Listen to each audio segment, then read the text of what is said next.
Skye, and I was a victim of domestic violence. This is sort of why my story and how I think about why more people should speak up about the signs and symptoms of abuse and at home and at school.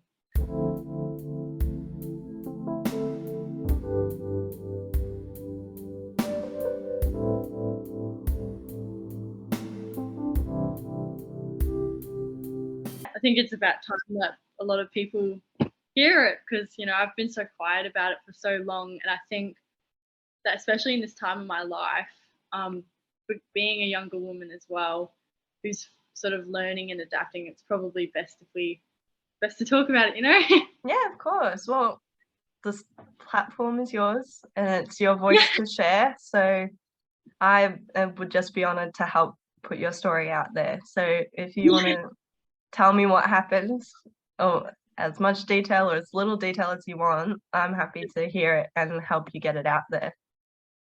Yeah. So, yeah, I think a lot of my life, especially through high school, I feel as if, when I was in high school, I think that the way that my family worked was very different to a lot of the girls I was friends with, who'd come from families who were, sounds so bad to say, but they were happy and they were together. Yeah. And especially with my sister being 16 now, she's going through this, I think, the same experiences that I've gone through. She's noticing things that are so different about her lives towards what her friends' lives are like. And especially because, my mum, as much as I love the woman, I feel as if she sort of failed and forgot her role as she sort of as her kids sort of got older, because as soon as I sort of hit about 10, 12, I was raising this kid who was about 9 years old at the time. So I was left to raise my little sister alone. And even now, even though I'm across the country, she calls me every day to ask me different questions about things, like, oh, Skye, they're talking about this stuff at school. Like, what does it mean? Oh, well, okay, sit down, we'll have a conversation now. Yeah. I raised her pretty much my whole life, and between all my mum's partners and her alcohol problems, and the physical stuff her last partner put us through, I think that also contributes to where I am now, trying to figure out where I am, making sure that I'm stable to eventually have Alex move in with me, Yeah. And yeah. Yeah. So it's obviously so important that we do speak up about these situations. And like you were saying, we are starting to recognize it a bit more. Do you want to just maybe talk about why it's important to you to get this out there? Yeah, so I think that the most it's so important to me because I've read that case about that young mum who had all the signs that her partner was abusing her. She even contacted people. She even warned the police. And she even told one of her mates, if I'm dead by the end of the week, this is who did it. But they didn't do anything to save her, and she ended up being murdered. Yeah. And it's I feel like so many people see the signs, but they just look the other way. They sort of let these things happen where these women know that they're in they're in danger and that they're going to be killed, but we all look the other way. And I think especially through our school systems, there's so many signs. Alex the other day called me and said to me, oh, I felt so exhausted today. Mum wasn't home till about 11 p.m. We didn't have dinner until 12. And for once, one of her teachers actually sort of pulled her inside and said, hey, is everything okay at home?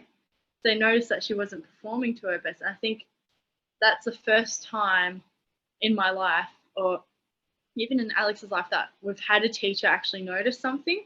Yeah. And I think that it needs to be known that teachers, if they see it, they need to start speaking up. My sister doesn't get fed till about 11:30 some nights, but they don't speak to her, they don't check in on their students to make sure everything's okay.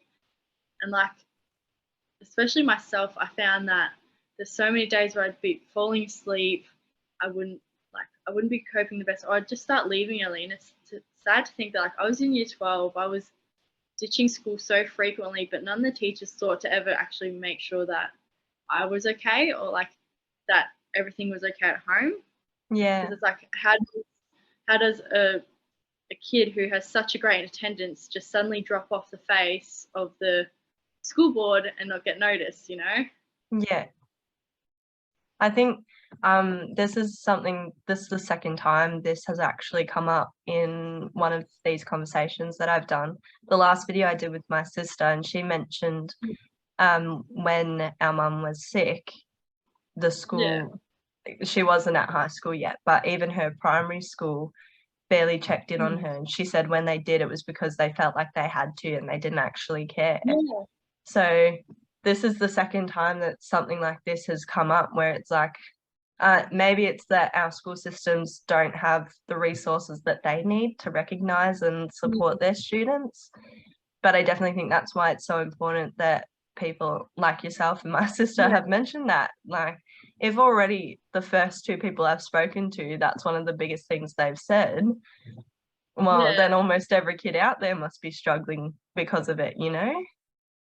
Yeah, and I even think like workplaces as well, like even friends and family, like if they know that something's wrong, how come they're not stepping in? Like a lot of my aunties actually know that my mum abuses alcohol. She's not there at night. She's not there for her kids, but they don't say anything. Like they didn't ever talk to me about it until I'd actually moved out, and I went down and visited Victoria, and I was talking to them, and they're like, oh, telling me all this stuff about my mum and everything, and about how they feel so bad because they can't do anything to help me. And it's like, you guys can, like, you know, you guys can help us. You can alert someone, tell them, like, you know, that something's not right at home, or that you want a welfare check. You know, it's so easy to reach out to. It doesn't always have to be the police that you can reach out to. It's different counsellors, like, you know, there's people you can reach out to who have the resources to do welfare checks. And even if it's just a friend or a family, like, you can still do that. And I think a lot of people choose to not get involved because they look after themselves. Like, they want to be selfish and like not get involved because they don't want that sort of on their hands, you know? They don't want a burden on them. Yeah.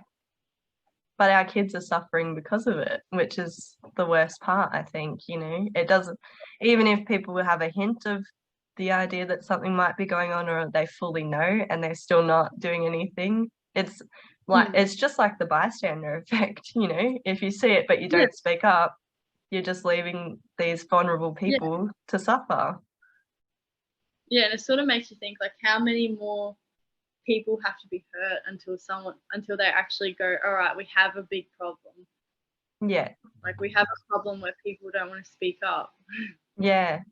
What do you have as advice for people who were in your situation?